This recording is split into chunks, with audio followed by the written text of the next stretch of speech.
L'avenir, ça se construit ensemble. L'avenir, c'est maintenant. Et il commence avec vous. Magnifique. Il faut se projeter dans l'avenir.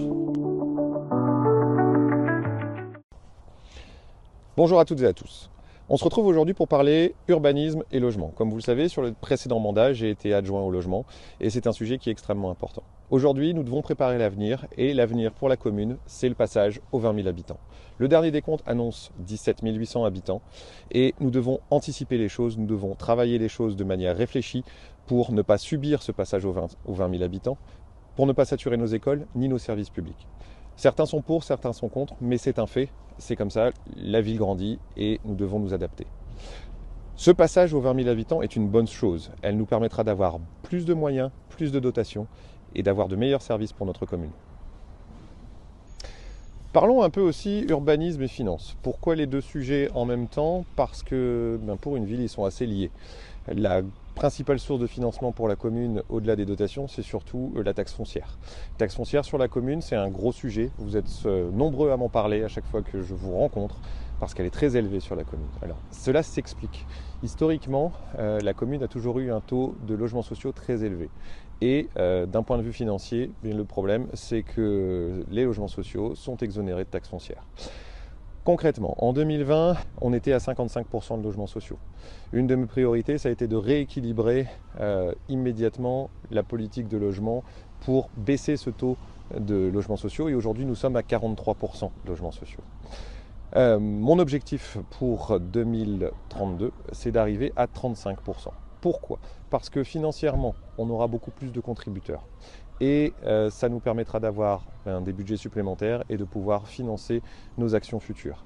Si nous avons une meilleure mixité sociale, nous serons en mesure d'aider davantage les familles qui sont dans le besoin, d'avoir des budgets supplémentaires pour accompagner les programmes d'investissement, mais également les programmes sociaux. C'est une chose extrêmement importante sur notre commune.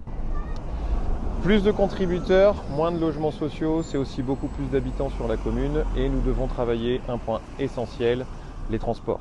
Que ce soit les modes doux avec les continuités cyclables qui doivent être faits sur les cheminements existants pour les connecter, les interconnecter. Sur le travail qui doit être fait avec la CAPI parce que ce n'est pas une compétence de la mairie mais sur les bus. Aujourd'hui il n'est pas normal d'avoir 1h30 de bus pour aller à l'hôpital en partant de l'île d'Abo. Et puis synchroniser les bus et les trains, ça peut être aussi quelque chose d'extrêmement important. Nous ne sommes pas une mégalopole, nous ne sommes pas une métropole. Autour de nous, ce sont des champs. Nous avons besoin de nos voitures. Alors oui, il faut développer les modes doux. Oui, il faut pouvoir avoir une offre concrète.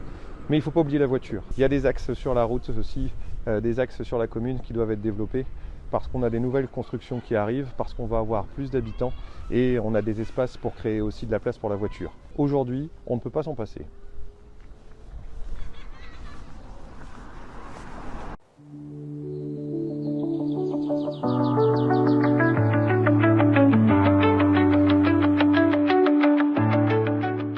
Alors, ça pourrait ressembler à quelque chose de mieux quand même.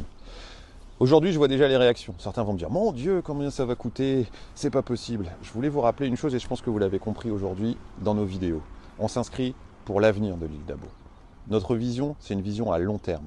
On est sur un projet de 2026 à 2032.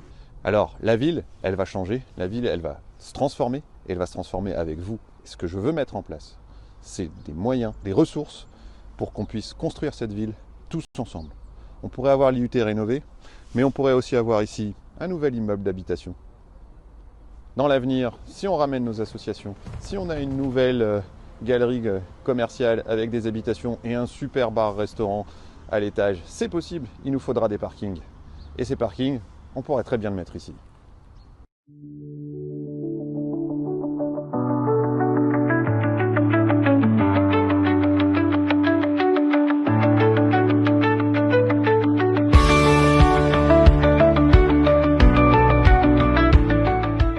L'avenir, ça se construit ensemble. L'avenir, c'est maintenant. Et il commence avec vous. Alors quand certains veulent mettre 4 millions d'euros pour des carottes, je pense qu'on peut faire autre chose avec cet argent.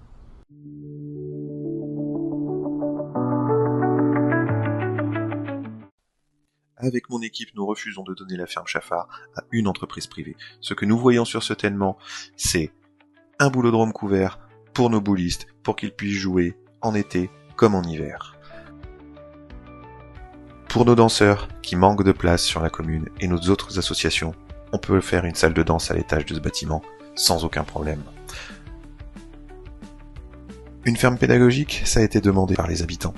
Bien évidemment, c'est quelque chose qui peut être intégré dans le cadre de la coopérative agricole que nous voulons créer, un magasin de produits locaux avec un espace de vie pour tout le monde.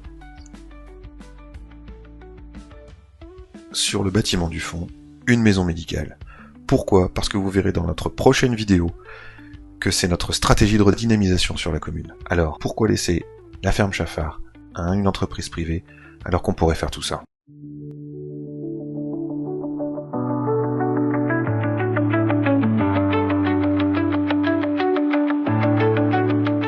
L'avenir, ça commence avec nos enfants. Dans mes rencontres, dans mes échanges avec vous, les sujets qui reviennent le plus souvent, c'est le périscolaire et les affaires scolaires.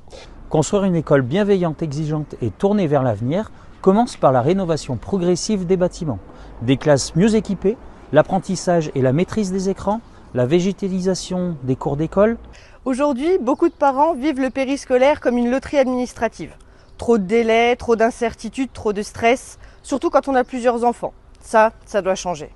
L'imprévu existe. Chaque parent doit avoir une solution de repli en cas de reprise du travail. C'est pourquoi nous voulons créer plus de places d'urgence pique-nique encadrées à la cantine.